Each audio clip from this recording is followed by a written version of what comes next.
Nous lançons un appel solennel au pays. Ne vous résignez pas, ne perdez pas courage, ne vous divisez pas à la base.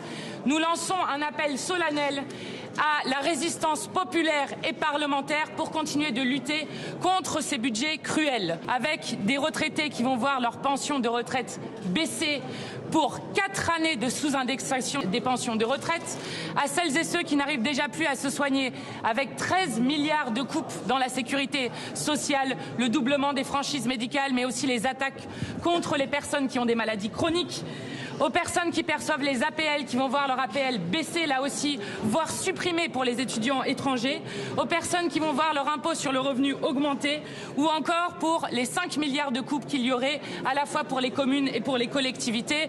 Bref, un pouvoir qui, comme d'habitude, veut être doux avec les riches et dur avec le peuple et veut faire payer à la fois les chômeurs et les privés d'emploi, les salariés, les retraités, les malades pour continuer ces politiques de cadeaux faits aux plus riches et aux multinationales. Et nous le disons, le Premier ministre Lecornu, comme le président Emmanuel Macron, sont en sursis et plus tôt que tard, le président de la République devra partir. Nous redéposons donc une motion de destitution du président de la République aujourd'hui. Évidemment, dans ce vote, la direction du Parti socialiste porte une responsabilité historique dans cette non-censure en laissant Emmanuel Macron poursuivre sa politique de malheur dont plus personne ne veut dans le pays.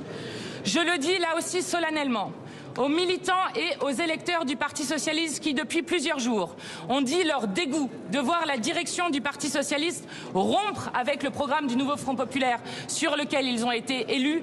Rompez les rangs. Ne laissez pas la direction du Parti socialiste vous entraîner dans une alliance avec la Macronie. Il existe un pôle de résistance dans ce pays, celui que nous incarnons à cette heure. Et puisque désormais, il est inéluctable qu'il y ait un affrontement électoral avec l'extrême droite, nous aurons besoin de tout le monde. Nous incarnons à la fois l'alternative au macronisme, mais aussi à l'extrême droite autour du programme du nouveau Front populaire. Plus que jamais, une autre politique est possible. Plus que jamais, un autre monde est possible.